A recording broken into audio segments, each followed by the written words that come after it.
Présente des otaries de Patagonie. Alors elles ne sont pas nées ici, elles ne sont pas nées à Paris, elles nous viennent d'un zoo de Valence. Et Porto, c'est notre, on va dire, notre doyen, c'est notre grand mâle, c'est l'aîné.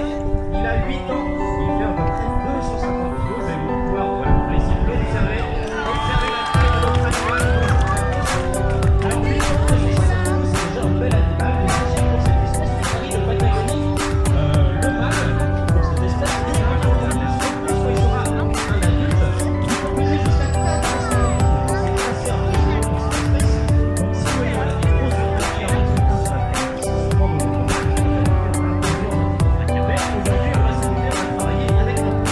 Pour le reconnaître,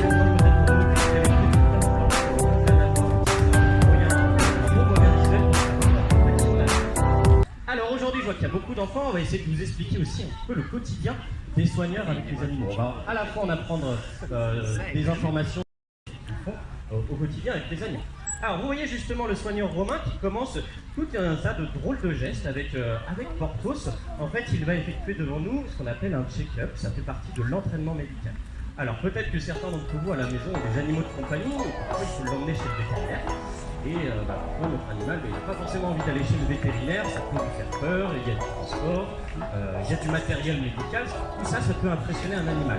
Ici, ce ne sont pas des animaux de compagnie, ce sont des animaux sauvages, mais ils ont eux aussi parfois besoin d'aller voir le vétérinaire. Donc pour éviter de stresser notre animal, pour éviter qu'il ait peur qu'on doit lui apporter des soins, on va faire justement ces exercices que les soigneurs font tous les jours, des check-up, des petits exercices médicaux pour habituer l'animal, pour éviter de le stresser. Vous voyez là par exemple, il est avec nous sur le rocher, il tient un spray. Donc c'est vraiment une sorte de petite fille. Juste dans la nature, une otarie, elle n'est pas forcément confrontée à ce genre d'objet, elle pourrait être effrayée au premier abord. Mais comme Romain le fait très régulièrement avec Porthos ici, mais avec les autres otaries, elle est parfaitement habituée. Vous voyez, on leur a aussi appris ou attenné justement à montrer la nageoire pour permettre de désinfecter. Comme ça, s'il y a véritablement une plaie, on peut facilement intervenir. Autre point aussi intéressant, on peut leur demander d'ouvrir la gueule pour voir justement s'il n'y a pas des morceaux de poisson qui seraient bien coincés, s'il n'y a pas de caries, s'il n'y a pas de tarte. Donc là, ça permet justement à Romain d'analyser si la gueule peut porter ce qu'elle veut. Visiblement, c'est OK, tout va bien pour notre ami Porthos. Donc ça, toutes ces pratiques que l'on voit en ce moment, on va les faire plusieurs fois par jour avec différentes otaries pour que tout le monde ait le droit à son entraînement médical. Si bien que un beau jour, s'il a véritablement une plaie, le vétérinaire arrive sur le site, fait exactement les mêmes gestes que Romain, et l'otarie ne voit que du bien. Alors, par contre, à votre avis, les enfants, est-ce que vous pensez que dans la nature, les otaries, elles sont parfaitement habituées aussi à tout ce qu'on leur demande? Non, pas forcément. Ça prend beaucoup de temps, de patience à travailler avec cet animal pour encourager finalement notre otarie à faire l'exercice qu'on leur demande. Romain va souvent récompenser ses animaux. Vous l'avez peut-être vu, il a un seau à la main, il y a du poisson à l'intérieur. Donc ça, c'est une récompense qu'on va donner à l'otarie quand elle réussit bien l'exercice. Nous aussi, le public, on peut aussi récompenser l'otarie à notre manière, puisqu'elle est très sensible aux applaudissements. Quand vous voyez justement un exercice bien effectué, n'hésitez pas à applaudir donc il y a pas mal de choses qui peuvent nous servir de renforcement. On récompense toujours un bon élément, on va dire une bonne pratique, et on ne va pas fuir l'animal. S'il a raté, peut-être qu'il a mal compris le geste, peut-être qu'il faudrait essayer. Mais voilà, toujours bien récompenser ce qui a bien été exécuté. Alors, le temps justement que Romain termine aussi le petit côté entraînement médical, sachez qu'on peut pousser les entraînements assez loin, on peut faire de fausses échographies, de fausses radiographies, mais voilà, je pense que c'est exactement sur le même principe de coopérer avec l'animal. Ça c'est pour, on va dire, veiller à la bonne santé de notre otarie. Mais il y a d'autres modules qu'elles aiment beaucoup. Une otarie dans la nature, c'est un animal qui aime beaucoup jouer. Et ici en captivité, on a recréé ce genre de petits jeux aussi, parce qu'elles vont en fait nager au fond de l'eau, chercher, explorer sous les rochers pour trouver un petit peu leur nourriture. Et puis des morceaux de coquillages, des rochers, elles vont jouer un petit peu avec tout ce qu'elles trouvent. Ici, Romain, il a dans la main un drôle d'objet. Alors est-ce que les enfants, vous reconnaissez ce que Romain a dans la main? C'est un homard. Alors là, pour l'exercice, c'est pas un vrai homard, c'est un homard en plastique. Mais le but du jeu sera très simple. Là, il a demandé à Porthos de venir se cacher un petit peu pour éviter qu'il ne voie où on va cacher le homard. Alors parfois, elles trichent un peu, elles sont un peu malines, nos otaries, des fois elles se cachent. on jette le homard dans l'eau et ce sera à nous. Ah, elle a triché. On va pas lui dire. On va voir s'il se débrouille tout de même. Le but du jeu finalement pour notre Otari, ce sera d'explorer son environnement, son bassin, à la recherche de la proie que l'on l'a fait. Alors, observez bien finalement aussi comment l'animal se déplace sous l'eau. Elle va utiliser cette grande palette natatoire pour donner de la puissance. Et une fois qu'elle a localisé sa proie, elle aura de force.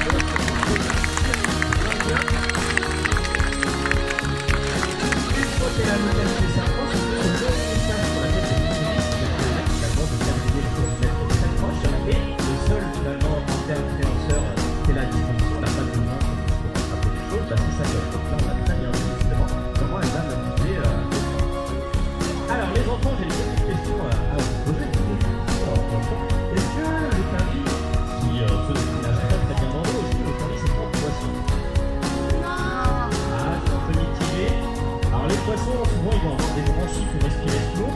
Notre Otari, ça fait pas partie de la partie des poissons, c'est ce qu'on appelle un alimentaire. C'est partie aussi alimentaire. On a des points communs, notamment on est couvert de poils. Peut-être qu'on ne le voit pas sur Portos, pardon, mais il est couvert de poils comme et quand il va devoir nager dans l'eau, notamment notre Portos, comme il n'a pas de branchies comme un poisson, il ne peut pas rester tout le temps dans l'eau sans pouvoir respirer. Il a de tout, comme nous. Et donc quand il est à plonger, il va devoir faire des appuis. Alors moi, je vous confirme un petit secret, je suis certainement remonté environ 35 secondes, 40 secondes en athlée, c'est pas excellent. Notre Portos, il peut rester jusqu'à 5 minutes sans respirer. Déjà, histoire dans 5 minutes, ça c'est dans le parc zoologique, vous allez avoir des choses comme ça, des lamentins qui peuvent rester jusqu'à 8 demi-heures. Et regardez votre Portos, quand il est en mer sous l'eau,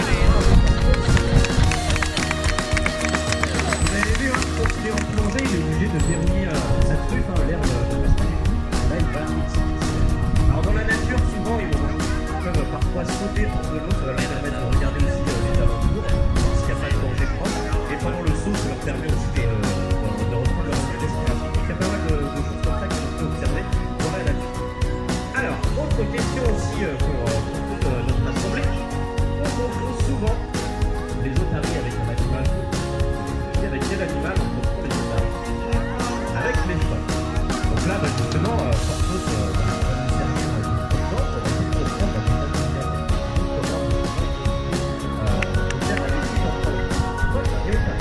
tout d'abord, le mot otari, c'est on dirait que c'est une petite oreille. Alors on va essayer de regarder justement avec Portos si jamais on a quelque chose de petite oreille. Il va falloir bien observer que Romain va vous montrer un très pixel et d'oreilles de l'otari, c'est le petit derrière l'œil. Mais en fait, c'est les otaries, c'est tout. Mais donc, vous allez observer de comme c'est des oreilles. Mais c'est pas simplement un petit carrage, là, c'est le premier point qui va nous permettre de savoir si on a affaire à un pote ou une otari. Il y a un deuxième moyen. On l'a vu passer comme un nageur, c'est un excellent nageur, l'otari, le coq c'est aussi un très bon nageur. Seulement, l'otari, elle a une petite longueur d'avance quand il s'agit de se déplacer sur la scène. On l'a vu tout à l'heure, elle peut se voir facilement sur les rochers, elle peut escalader, bondir directement hors de l'eau.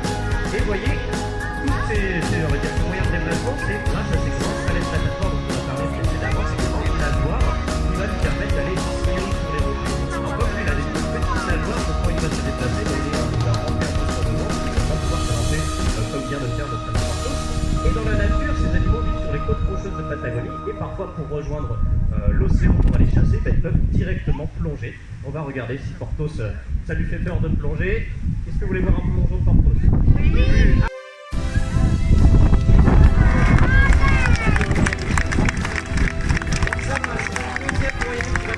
De différencier phoque et otari, c'est les grandes palettes natatoires. Petite oreille, grande nageoire, on est sûr à tous les coups d'avoir tous en face de nous.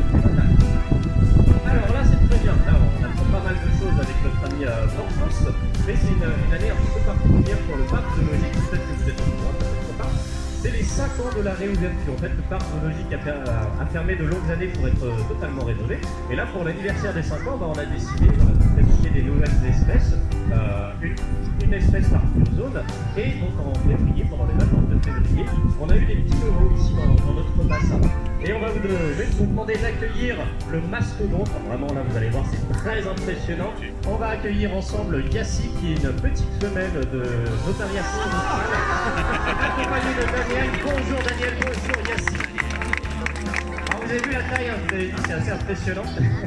Yassi aussi, on va la regarder d'un petit peu plus près. Elle, c'est une torpille, c'est une fusée, elle est hyper active. Ça va nous changer un petit peu de Porthos qui aime bien prendre son temps quand il nage. Yassi, c'est pas la même espèce que Porthos. On a vraiment deux espèces bien différentes. Bonjour Yassi. Alors Yassi, elle n'est pas arrivée à sa taille adulte. Yassi, elle a 54 ans, elle fait une quarantaine de kilos. Mais pour cette espèce otarie à fourrure australe, c'est son nom, elle ne va pas grandir autant que notre grand otarie de Patagonie. Elle va, quand elle sera à l'âge adulte, notre présente femelle, elle va faire 5 ans, 60 kilos, pas plus. Et pour les reconnaître, mis à part la différence de taille assez importante entre les deux espèces, peut-être que vous avez observé, elle a un museau assez pointu. Et elle s'appelle l'otarie à fino. Sa parence, elle prend beaucoup plus de poils que l'otarie de Patagonie. Alors si on les a fait se confronter dans le même bassin, l'otarie à lumière et l'otarie à australe, c'est pas juste pour avoir une idée dans la nature, deux espèces qui peuvent vivre dans les mêmes zones de Patagonie.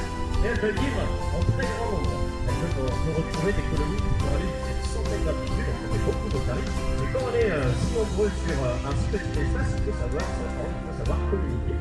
Et les otaries, elles communiquent. Il y a des animaux qui sont silencieux, comme par exemple les girafes, c'est pas beaucoup de bruit. Une otarie, c'est pas la même chose. Alors, on va essayer de prendre ensemble, on va essayer d'écouter une otarie, mais avant tout, je veux qu'on se fait en mémoire un cri que tout le monde connaît bien, puisque le cri d'une otarie, on appelle ça un aboiement. Alors là, je vois qu'il y a pas mal de jeunes avec nous. Il faut que tous se remettent en tête comment ça fait un chien qui aboie. Vous voulez aboyer 3, 2, 1, aboyer. C'est pas mal. Alors, à votre avis, est-ce que vous pensez que l'aboiement d'une otarie, ça va ressembler à l'aboiement du chien? Non. Pas vraiment. Et bien justement, on va... Ah bah vous pouvez pas le micro, tu peux le faire aboyer, on pense qu'on l'entendra. On va essayer d'écouter, alors on va leur tendre l'oreille, puisque notre ami Porthos va vocaliser.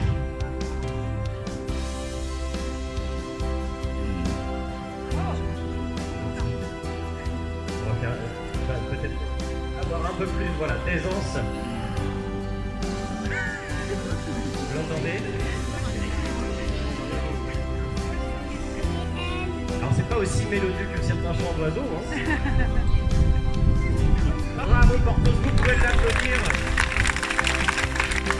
Parfois c'est très impressionnant, certaines femelles qui sont encore plus bavardes que notre ami Porthos. Et sachez que finalement, dans la nature, quand elles aboient, chaque otarie a son aboiement de centre, on va pouvoir reconnaître nos individus de cette manière aussi. Et dans la nature, les femelles, quand elles voient un bébé, on appelle ça un chiot. Quand elle aboie, le chiot reconnaît l'aboiement de la femme.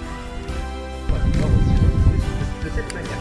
Donc voici, messieurs, dames et les enfants, vous pouvez venir sur nos otaries. Merci Romain et Daniel et Porthos et Yassi de cette joie à notre présentation.